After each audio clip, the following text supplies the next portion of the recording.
Good morning po. Tayo po'y mag-aral ng salita ng Diyos. Ephesians chapter 6 verses 15 hanggang 16. Isuot ninyo ang sandalyas ng pagiging handa sa pangangaral ng magandang balita ng kapayapaan.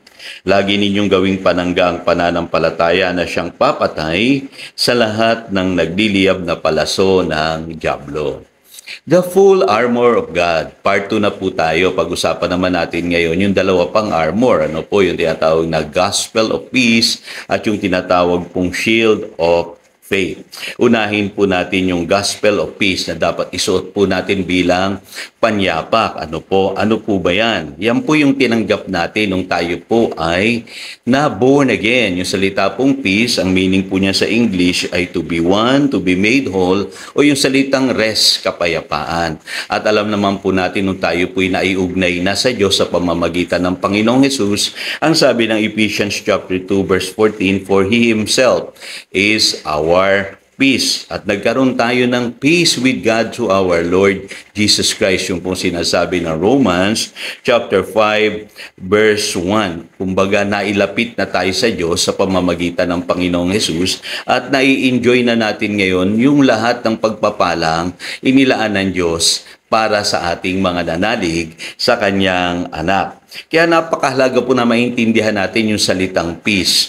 Kung alam niyo po yung nangyari po doon sa babaeng dinudugo for 12 years, doon po sa Luke chapter 5, verse 34, ang sabi sa kanya ng Panginoong Jesus, He said to her, Daughter, your faith has healed you.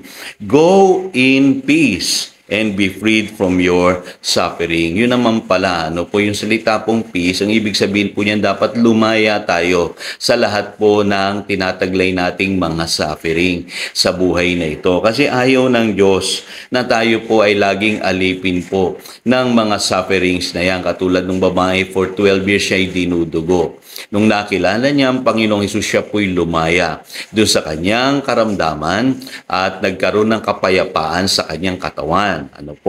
Kaya ang sabi ng Biblia, siya po'y malaya na sa kanyang suffering. At lagi niyo tatandaan, na yung wholeness, yung rest, in our body, in our mind, in our spirit, yan po ay gift ng Diyos. Kasama po yan sa gospel na ipinapangaral po natin. Kaya dapat magpipray tayo na lagi tayong lumaya sa anumang mga pagsubok sa buhay, problema sa ating mga physical bodies, katulad ng karamdaman, maging sa ating mga isipan, katulad ng stress, worries, and fear. Kaya dito niyo mapapansin na ang peace talaga pong armor siya. Actually, hindi lang nga armor Para sa akin, weapon natin siya sa buhay na ito. Kasi kung naalala niyo po, sabi sa Philippians chapter 4 verse 7, ang sabi po diyan, and the peace of God which transcends all understanding will guard your hearts and your mind in Christ Jesus. Yung peace po, kaya tayong bigyan ng pagkabuo. In our body, in our mind, in our spirit. Si Satanas gusto niya magulo ang ating buhay. Gusto niya lagi tayong punong-puno ng confusion. Yan ang agenda niya, to destroy us. Kaya nagpapadala siya ng maraming mga problema, mga stress, mga worries, mga fears. At mapapansin nyo, unti-unti ang tao nagkakasakit pagka siya ay napupuno ng stress and worries. Maging ang siyensya, pinapatunayan po yan na karamihan ang sakit ng tao nagmumula sa stress. Kaya yung salita pong disease, ang ibig sabihin lamang yan, this is. Ibig sabihin nun? Kawalan ng kapayapaan. Ibig sabihin pala ang tao, kapag hiwalay kay Kristo, hindi niya taglay-taglay yung totoong kapayapaan sa kanyang puso. Pero kung tayo ay nasa Panginoong Hesus, tayo po ay binigyan ng Diyos ng totoong kapayapaan, spirit, soul, and body. Kaya ipag-pray po natin yung wholeness, yung wellness ng ating pong spirit, soul, and body. Now, ano naman po yung shield of faith? Kailangan po na maunawaan natin ang pananampalataya po ay nagmumula sa ating Panginoong Hesus. Yung po sabi sa Hebrews chapter 12 verse 2, Jesus the author and the perfecter of our faith. Kaya dito makikita po natin, huwag tayong mangamba. Pananampalataya natin, nagmumula yan sa Panginoong Hesus. Ginaganap niya yung ating pananampalataya. palataya. Ano ang nagagawa kasi ng pananampalataya sa buhay ng isang believer? No po?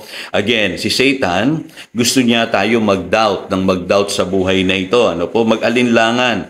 Pagdudahan natin yung goodness ng Panginoon. Ano po? Katulad nung nangyari sa mga Israelites. Ano po? Kaya hindi sila nakapasok sa promised land. Lagi silang nagda-doubt. Sabi sa Hebrews chapter 3 verse 19, sila nakapasok sa kapayapaan.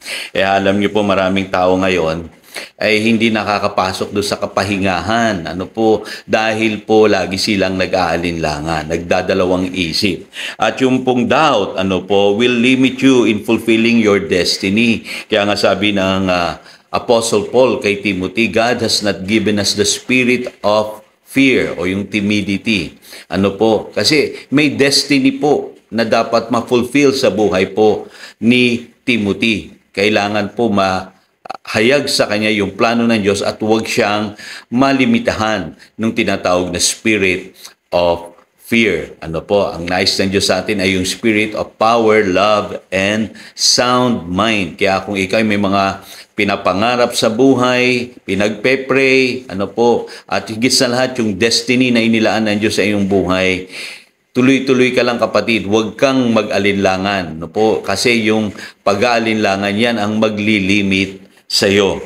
At higit sa lahat, ang sabi sa James chapter 1 verses 6 to 7, iyang doubt na yan ang dahilan kung bakit hindi tayo tumatanggap sa Diyos. Yung lagi tayong nagdadalawang isip. Kaya lagi nyo tatandaan si Satanas, ano po yan ang style niya. Lagi niya tayong padadalhan ng maraming doubts sa ating isipan para mabuo po yung unbelief at hindi natin ma-experience yung goodness ng Lord. Ang Panginoon gusto niya i-exercise natin ang ating pananampalataya. Kaya nga sabi sa Matthew chapter 9, verse 29, according to your faith will it be done to you. Alam niyo po mga believers, every time we exercise our faith, ano po, nakakakilos po ang Diyos sa ating mga buhay. At paalala sa atin yung sinasabi sa Hebrews chapter 10 verse 39, ganito po dapat tayo. But we are not of those who shrink back and are destroyed, but of those who believe and are saved. Kasi po yung pananampalataya, ano po, nagpapatuloy po yan sa takbuhin ng buhay. Ano po, dahil ang pananampalataya natin ay nagmumula sa ating Panginoong Jesus, the author and the finisher of our faith. Kaya mahalaga, ano po, panangga natin palagi ang pananampalataya upang huwag tayong mag-alinlangan. At lagi nating ipangangaral ang mabuting balita ng kapayapaan para laging buo, ano po, at yung tinatawag na buhay na ganap at kasiyasiya ay maranasan natin. So again, ito si Pastor Jojo nagpapaalala upang daluyan tayo ng pagpapala, manatili tayo sa kanyang salita. Good morning.